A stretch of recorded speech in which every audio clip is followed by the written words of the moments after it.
Hammer curls versus supinated curls. What should you be doing in the gym? Answer is it depends. What's up, guys? Bodybuilding Vegan. Trying to roll away from me. He doesn't want it.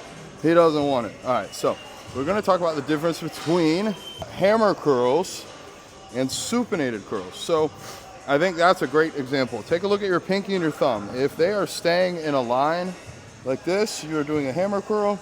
If this pinky is rising up higher than the thumb, then you're doing a supinated curl. Now, why would you do either? Great question. So, if you are trying to train your brachioradialis, I think I said that correctly, basically this big forearm muscle right here, if you want more of this and more overall arm size, hammer curls are good options. They train the brachioradialis and I believe the brachialis. It's more of a longer head underneath the short and the long head of the bicep. Not really visible from the exterior, so it can kind of puff your arms out, but you're not going to see that actual muscle up here. You will be able to see this one working. So that's what the hammer curl is going to do. The hammer curl also is going to allow you to go a little bit heavier because this is a stronger muscle than your inner and outer head of your biceps that is going to assist with that supination.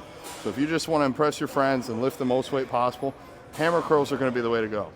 Now, if you want to get ultimate bicep activation, you need to supinate. You come up here, watch what happens to my arm. I'm flexing, supinating.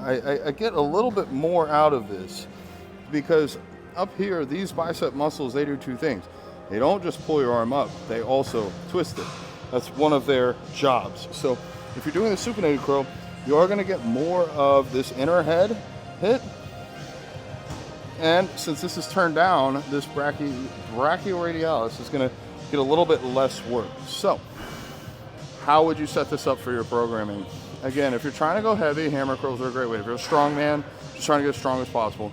If you need a better front double, probably going to be better to do some supinated curling. Now, how I might split this up for a client, one day per week, we might do the supinated curls. Another day per week, we might do the hammer curls. That way you get a little bit of the best of both worlds.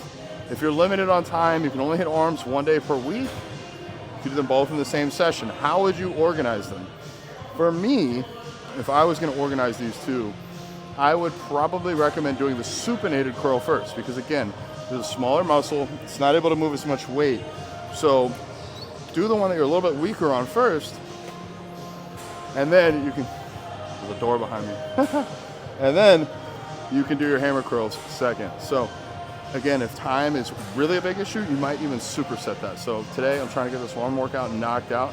I'm going to demonstrate what a set of supinated curls directly into a set of hammer curls would look like. You might notice that when I'm doing these, I kind of lean into the side I'm working. That does two things. First, it shifts my center of gravity. It allows my wrist, my elbow, my shoulder, instead of kind of curling out like this, where this wrist is hanging out in the air, it allows me to lean into it, keep everything in a straight line. For me, it also just kind of mentally forces me to think about that side that I'm working. Now, I'm not swinging. What we really don't want to see here on either is a lot of elbow movement, because to move this elbow to here, my bicep is doing no work.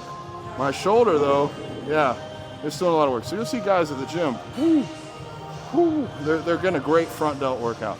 We don't want that. We want to kind of keep those elbows locked in, locked down, shoulders locked in, locked down, squeezing the intended muscle group. So let's run it through, see what I can do for supinated curls, and then move right into hammers. I'm going to do a few reps facing it on and a few reps to the side so you can see it from both angles.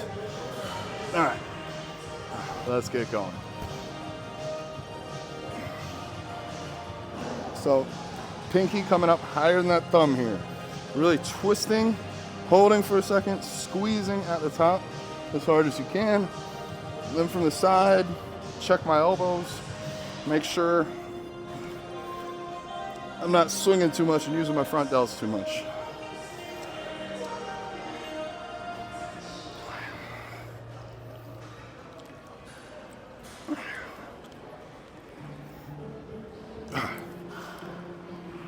Now, when I hit failure, this will be what's called a mechanical drop set. I don't have a lighter set of dumbbells over here.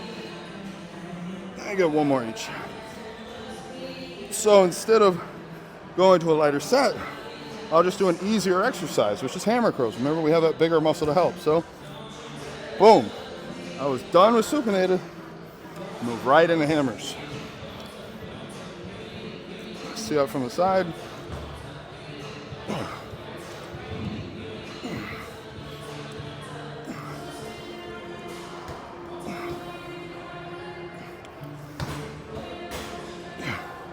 And that's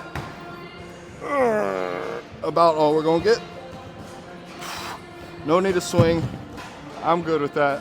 Let me know in the comments below if you could only pick one, doing supinated or hammer curls. Last one, final more mechanical drop set we could do. Also, this is a pinwheel curl or a crossbody curl.